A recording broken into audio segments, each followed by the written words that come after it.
Itinatagong lihim ni Bea ibinulgor ng dating classmate ni Bea at matalik na kaibigan may isiniwalat.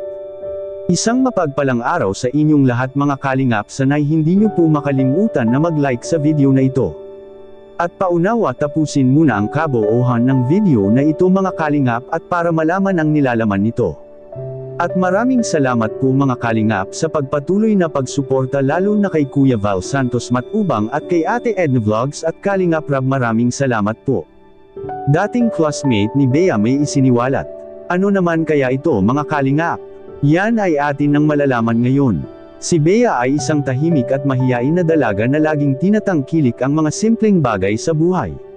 Palagi siyang kasama ang kanyang matalik na kaibigan na si Lara, isang masayahing tao na may hilig sa mga bagong karanasan. Hindi may kakaila ang malalim nilang pagkakaibigan, at madalas nilang pag-usapan ang kanilang mga pangarap, takot, at mga sekreto.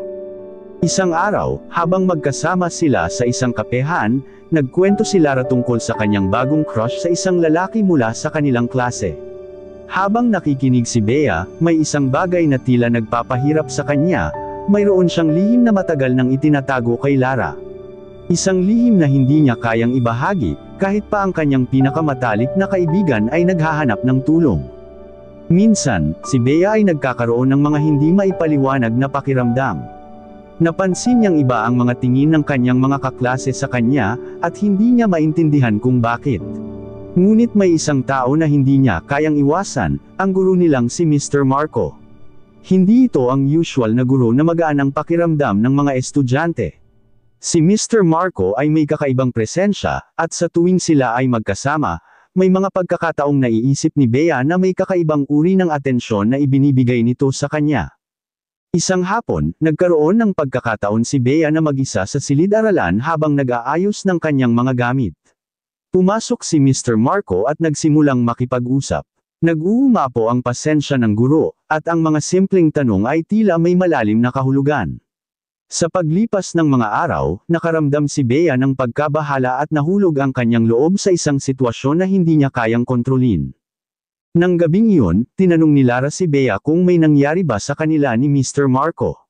Hindi ito ang unang pagkakataon na tinanong siya ng ganito, ngunit sa pagkakataong iyon, may lumabas na isang tanong mula kay Bea na hindi siya sanay sagutin. May nangyari ba sa inyo? Tanong ni Lara. Nagpupumiglas si Bea upang hindi magsalita, ngunit sa kabila ng lahat, nahulog sa kanyang mga labi ang isang lihim na itinatagong hindi kayang ipaliwanag. May mga pagkakataon na pakiramdam ko ay hindi ko kayang labanan. Pero hindi ko kayang sabihin sa iyo, Lara. Ayokong maging dahilan ng sakit mo. Si Bea ay hindi pa handang ibunyag ang lahat, at hindi rin siya sigurado kung paano siya makakalabas mula sa mabigat na kalagayan. Alam niyang ang pagsasabi ng katotohanan ay magdudulot ng takot sa kanya at maaaring magdulot ng pagbabago sa kanilang pagkakaibigan. At doon nagsimula ang bagong hamon para kay Bea, ang magpatuloy na mabuhay sa isang lihim na naglalaman ng mga tanong at alinlangan tungkol sa kanyang mga nararamdaman at mga relasyon. Ang galing sa bundok. Hindi sila natulong? Natulong naman sa akin. Anong ginagawa nila dito sa bukid? Anong trabaho nila dito? Naglilinis ng bahay, nagtatabo, gawalis. Nagigib, wawalis.